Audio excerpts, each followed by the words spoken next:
नमस्कार, मैं राहुल नागपाल और आप देख रहे हैं सोशल मीडिया। मैं आज दिल्ली के अंबेडकर भवन पर हूँ। ये वही जगह है जो बाबा साहब डॉक्टर अम्बेडकर ने कभी इस भूमि को खरीदा था और यहाँ एक सपना देखा था कि दलितों के लिए एक ऐसा सेंटर बनेगा, देश के कोने कोने से आने वाले तमाम लोग जिनको रुकने की, खाने की, सोने की व्यवस्था यहाँ पर हो सके। तमाम दिल्ली एनसीआर के बड़े प्रोग्राम यहीं पर आयोजित होते हैं, तो आज एक प्रोग्राम आयोजित किया गया है भारतीय बौद्ध महासभा दिल्ली स्टेट की तरफ से, यानी कि आज धम्मचक्र प्रवर्तन दिवस के रूप में जो प्रोग्राम सदियों से मनाया जाता है वो आज यहाँ मनाया जा रहा है। दिल्ली स्टेट के लोग यहाँ मेरे साथ हैं। ये भी जानने की कोशिश करेंगे कि क्या है धम्मचक्र प्रवर्तन दिवस, क्यों मनाया जाता है, इसके पीछे की क्या थ्योरी है, और ये भी जानने की कोशिश करेंगे कि आज यहाँ पर क्या क्या हो रहा है। भंडारी जी, स्वागत है आपका। तो सबसे पहला सवाल तो ये रहा कि धम्मचक्र प्रवर्तन दिवस बड़ा कठिन सा नाम है, इसको सरल भाषा में भी बता दीजिए और क्यों मनाया जाता है ये भी बता दीजिए।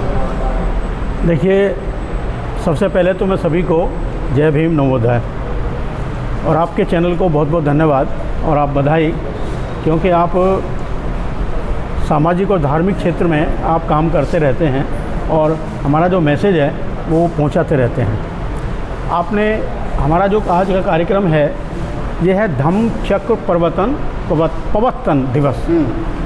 भगवान तथागत बुद्ध ने बोध गया में ज्ञान प्राप्त किया था और भगवान तथागत बुद्ध से पहले हमारे 27 बुद्ध और हुए हैं जिनको हम बुद्ध कहते हैं। लेकिन भगवान तथागत बुद्ध सम्यक संबुद्ध हैं। इनको जो ज्ञान बोधि की प्राप्ति हुई, उन्होंने उस ज्ञान को अपने तक सीमित नहीं रखा, बल्कि उस ज्ञान को मानव कल्याण के लिए, ये शब्द मैं यूज़ कर रहा हूँ, मानव कल्याण के लिए संसार में प्रस्तुत किया और संसार में दिया। जब भगवान तथागत बुद्ध को ज्ञान प्राप्त हुआ तो सबसे पहले उन्होंने ये सोचा था कि मैं इस ज्ञान को बांटूं, नहीं बांटूं, किसको बांटूं, कैसे बांटूं। वो विचार करते रहे। कई रोज़ तक वो संस्था चलती रही, काफ़ी दिन तक चलती रही, क्योंकि वैशाख बुद्ध पूर्णिमा को, जो हमारा बौद्धों का बहुत बड़ा पर्व है, उसके दिन को ज्ञान प्राप्त हुआ था। और आषाढ़ पूर्णिमा को 2 महीने के अंतराल में उन्होंने यही काम किया। तो पहले वो गए एक दो के पास कि भाई उन्होंने निश्चय किया कि मैं इस ज्ञान को दूसरों को दूंगा, और उन्होंने जाना शुरू किया।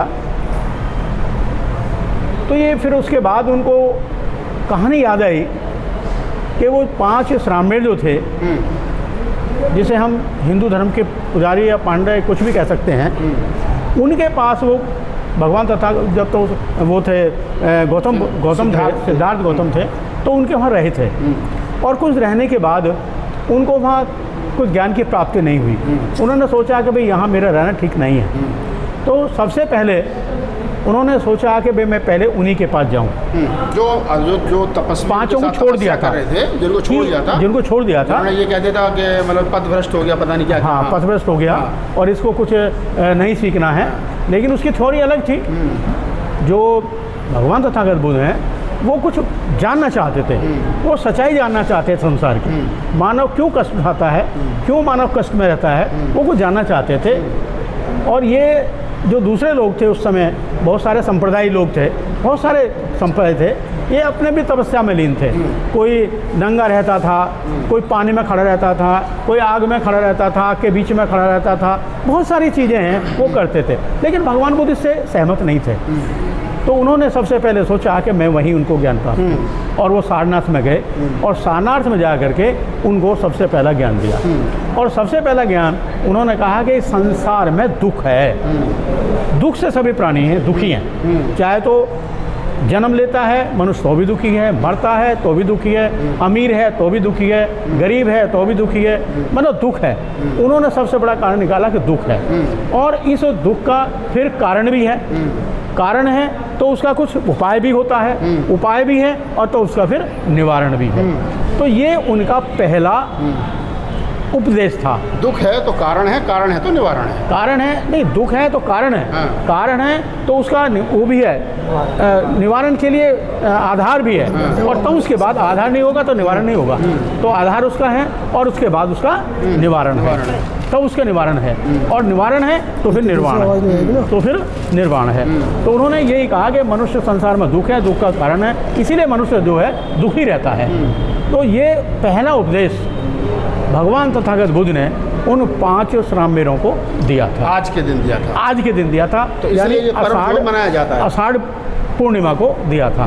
और इसी वजह से यानी धम्म चक्र, धम्म का चक्र प्रवर्तन, यानी घुमाना, धम्म का चक्कर घुमाना, धर्म को फैलाना का कार्य जो है उन्होंने आज से प्रारंभ किया था, जो पहला है। तो इसीलिए भगवान, ये हम जो बुद्धिस्ट हैं जितने भी पूरे संसार के जो बुद्धिस्ट हैं, वो इस पर्व को बहुत अच्छी तरह से मनाते हैं। एक चीज़ और मैं बताना चाहूँगा, हम धम्मचक्र प्रवर्तन कहते हैं, लेकिन कुछ लोगों ने, मैं कुछ कहूँगा उनके बारे में विस्तृत जानकारी नहीं दूंगा, आपका नाम नहीं लूँगा किसी का, उन्होंने इसे गुरु पर्व के नाम से फेमस कर दिया। हाँ, गुरु पूर्णिमा, अभी कल गुरु पूर्णिमा, गुरु पूर्णिमा है, हाँ। लेकिन वो भगवान तथागत बुद्ध की धम्मचक्र प्रवर्तन दिवस है। अच्छा। वो बुद्ध पूर्णिमा है, मतलब एक तरीके से जो भगवान गौतम बुद्ध का धम्मचक्र प्रवर्तन दिवस है, हाँ। उसको लोगों ने चुरा करके गुरु पूर्णिमा का रूप दे दिया। नहीं, गुरु पूर्णिमा नहीं, गुरु पर्व, गुरु पर्व का दे दिया। हाँ। गुरु पूर्णिमा तो है, हाँ। भाई भगवान तथागत बुद्ध तो गुरु तो हैं, हाँ। और पूर्णिमा को ही उन्होंने ज्ञान उसको प्राप्त हुआ था,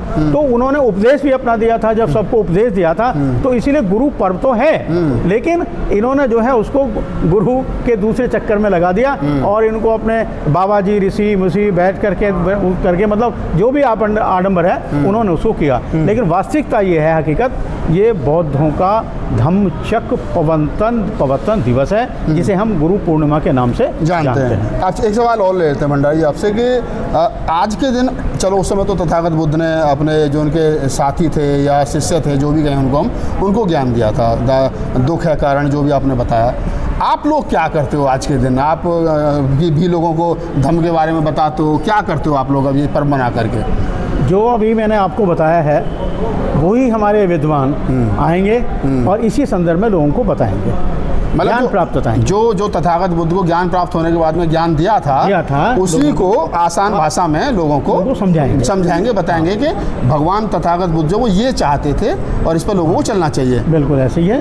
जो उन्होंने सारा जीवन अपना मानव कल्याण के लिए लगाया, मानव कल्याण, और मानव कल्याण ही सबसे बड़ा पर्व है, उससे विकसित होता है। और उन्होंने आडंबर, अंधविश्वास, आगे हम जब उसके पढ़ेंगे, उनको थ्योरी को पढ़ेंगे, तो सबसे महत्वपूर्ण है कि उन्होंने ना तो आडंबर को माना है, अंधविश्वास को बिल्कुल निकाल दिया है, ईश्वरवाद को बिल्कुल नहीं माना है, आत्मवाद को बिल्कुल नहीं माना। तो उन्होंने इस चीज़ को कहा कि भाई ईश्वर नाम की कोई चीज़ नहीं है ही नहीं है, आत्मा नाम की कोई चीज़ नहीं है, पुनर्जन्म नहीं है, पुनर्जन्म है। उसमें थोड़ा सा दिक्कत आती है पुनर्जन्म में। जो पुनर्जन्म हम और धर्मों में बात करते हैं, उस धर्म से, पुनर्जन्म से, जो बौद्ध धर्म का पुनर्जन्म है वो बहुत अलग है, एकदम स्पष्ट है, अलग है बिल्कुल एकदम। क्योंकि इसमें पुनर्जन्म में क्या है, जो दूसरे लोग हैं, हिंदूवादी लोग हैं या और दूसरे मुस्लिमवादी लोग हैं, वो आत्मा में विश्वास करते हैं। वो कहते हैं कि भाई एक दिन आदमी मर जाता है, आत्मा निकलती है और दूसरी आत्मा प्रवेश दूसरे शरीर में प्रवेश कर जाती है, तो वो उसका पुनर्जन्म हो गया। लेकिन बौद्ध धर्म इससे बहुत अलग है। पहली बात तो बुद्धिस्टों में, बौद्ध धर्म में पुनर्जन्म है ही नहीं, और अगर है भी तो लाखों में, करोड़ों में एक व्यक्ति आ सकता है भगवान बुद्ध जैसा। क्योंकि यहाँ 4 तत्व हैं, जल, थल, अग्नि और वायु। 5वां जो है नभ, जो है हम नभ कहते हैं, वो नभ का मीन्स खाली जगह है। ये चारों तत्व नभ में जाते हैं और अलग अलग बिखर जाते हैं। हवा में हवा, अग्नि मतलब सब अलग अलग में मिट्टी, सब अलग अलग चले गए। हाँ। तो बहुत रेयर केसेस में वो उसी आदमी के चारों तत्व अगर मिल जाते हैं तो उसे पुनर्जन्म कहते हैं। और वो कब मिलता है? भगवान तथागत संबुद्ध जैसे महान व्यक्ति को मिलता है। अन्यथा किसी का पुनर्जन्म नहीं है। नहीं, ये भी कहा जाता है कि पुनर्जन्म क्या है, कि पुनर्जन्म जो है, जो मेरे पिताजी थे वो मेरा पुनर्जन्म है, मतलब जो मेरी औलाद है वो मेरा पुनर्जन्म है, और अगले वाला, और जो मेरे पिताजी थे वो मेरा पिछले वाला जन्म है। देखिए, पुनर्जन्म तथागत ने एक जगह और भी कहा है। पुनर्जन्म क्या है, मान लीजिए हम पढ़ रहे हैं, पढ़ते पढ़ते हमारी सर्विस लग जाती है, तो सर्विस लगने पे हमारा स्टेटस एकदम बदल जाता है, वो भी हमारा पुनर्जन्म हो गया। जैसे बाबा साहब ने कहा 22 प्रतिज्ञाओं में मुझे ऐसा लग रहा है कि मेरा पुनर्जन्म हो रहा है। हाँ। तो अंधविश्वास को उन्होंने छोड़ दिया, नई रोशनी में आ गए, तो उनका पुनर्जन्म हो गया। तो इसी तरह से आदमी अच्छी तरह से है, मान बीमार चल रहा है और वो अचानक बहुत सख्त बीमारी इसके कारण है, और वो सख्त बीमारी के कारण फिर जो मतलब खराब वो ठीक हो जाता है, तो लोग कहते हैं सर कि मेरा तो नया जन्म हुआ है, मैं तो बच गया। तो ये सारी पुनर्जन्म का है। तो फिर मैं फिर थोड़ा सा रिपीट यही करूँगा कि बुद्ध धर्म में पुनर्जन्म अगर ना हम कहें तो ज़्यादा अच्छा है, ज़्यादा अच्छा है। अगर है भी तो भगवान तथागत बुद्ध जैसे महान व्यक्ति कोई अगर पैदा हुआ है तो उसका पुनर्जन्म है, अन्यथा पुनर्जन्म नहीं है। तो आप CS भंडारी साहब थे, भारतीय बौद्ध महासभा के दिल्ली प्रदेश के अध्यक्ष हैं। मैंने उनसे बातचीत की और जानने की कोशिश की कि जो धम्म चक्र प्रवर्तन दिवस है उसका सही मायने में क्या है। भगवान ने पहला उपदेश आज के दिन दिया था। आषाढ़ी पूर्णिमा को हिंदू धर्म में उसको गुरु पूर्णिमा भी कहते हैं। तो आज ही के दिन भगवान बुद्ध का पहला उपदेश हुआ था। दूसरा, उन्होंने बताया कि मैंने पूछा कि आखिरकार भगवान बुद्ध ने तो उपदेश जो दिया था, आप लोग क्या करते? तो वो लोग हमारे जो विद्वान लोग हैं, वो विद्वान लोग जो हैं वो आज के दिन आम जनमानस को बुद्ध के धम्म की चर्चा करते हैं और बताते हैं कि सही मायने में। पूरी बातचीत के बारे में आपकी क्या प्रतिक्रिया में कमेंट सेक्शन में बताइए।